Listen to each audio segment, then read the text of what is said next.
I'm Dino Mosquera, and let's square up the USA view. New data reveals LGBTQ plus people far more likely to be stopped, searched, and mistrusted by police. A new review from the Williams Institute reveals that LGBTQ plus people in the US are significantly more likely to be stopped, detained, and falsely accused by police, and many now hesitate to call for help when they need it. Analyzing more than 25 years of research, the report shows queer people are more likely than non-LGBTQ plus people to have been stopped, searched, arrested, and held in custody at some point in their lives. According to the lead author, Joshua Arrayales, quote, experiences of police mistreatment may discourage LGBTQ people from reporting crimes or engaging with law enforcement.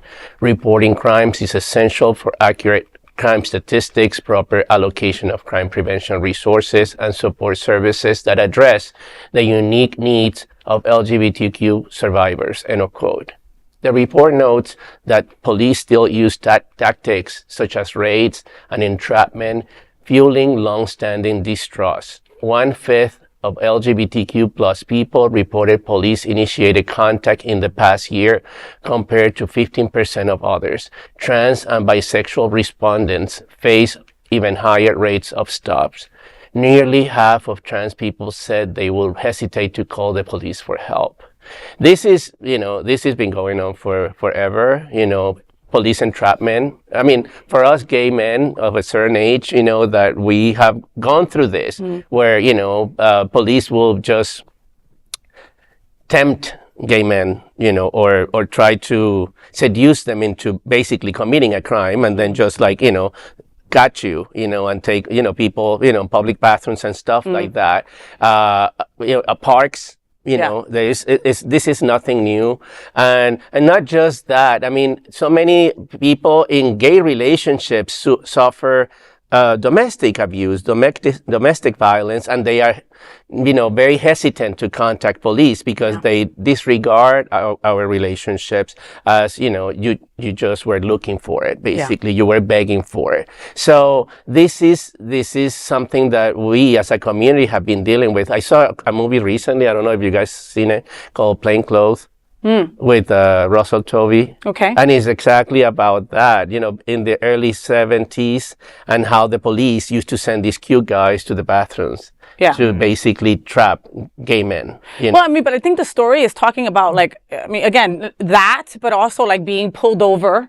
I mean, I don't know, I have been pulled over in a car with a drag queen with full drag on, right? And a trans person in the back seat, and have been given shit where I've had to get out of the car, show everything, things that I had never had to do in my life, because of other people being in the car, right? And then they wonder why we're afraid to call the cops when something happens.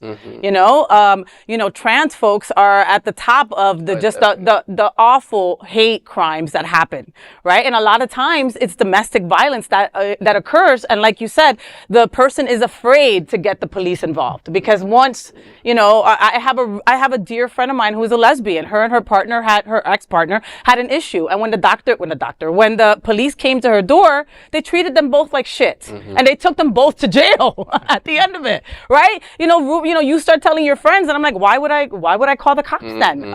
So I mean, this story we've been talking about this for years and years. This is not anything new, at least not coming across my desk. I actually am surprised because I wouldn't have thought that this would be the case. Because first of all, I didn't know. I mean, how would somebody know that you're gay if by driving? Pull you over. I feel like your rainbow license plate or something. Equality, Florida on the back. I feel like maybe it's more skewed towards the trans community of some of the situations that they're more involved in which the cops may be involved. I call the police all the time.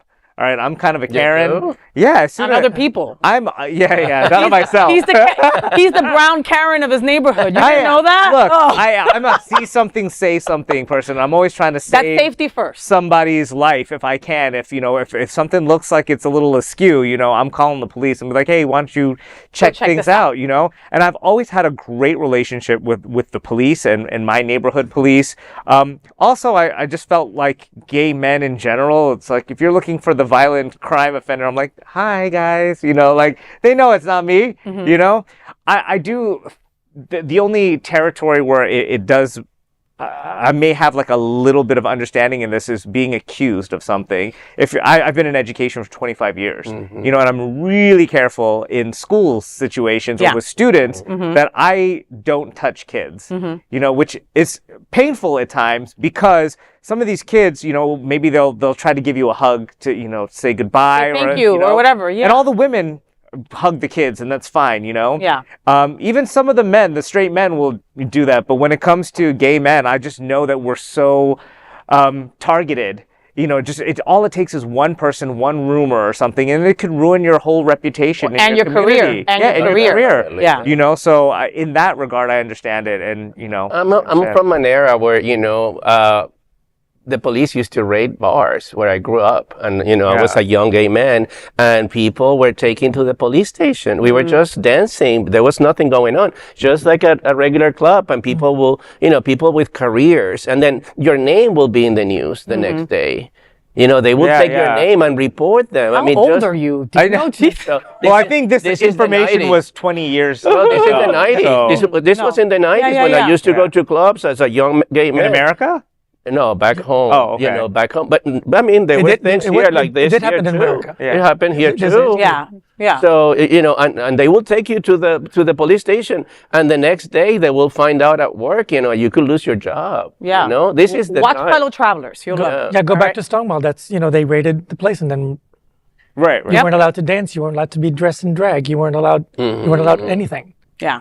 Yeah, but remember, there was a point in And it this could go world backwards. where a woman couldn't wear pants, okay? And she could also be. So, you know, our relationship with the police, as much as we want to say is getting better, sometimes it's just not, you know, and it's a work in progress. And unfortunately, sensitivity training is not something that's given, and many people should have it, especially law enforcement. Well, there is no other queer nonprofit media platform like this in the entire world. Support our LGBTQ stories by sharing them and subscribing to Queer News Tonight.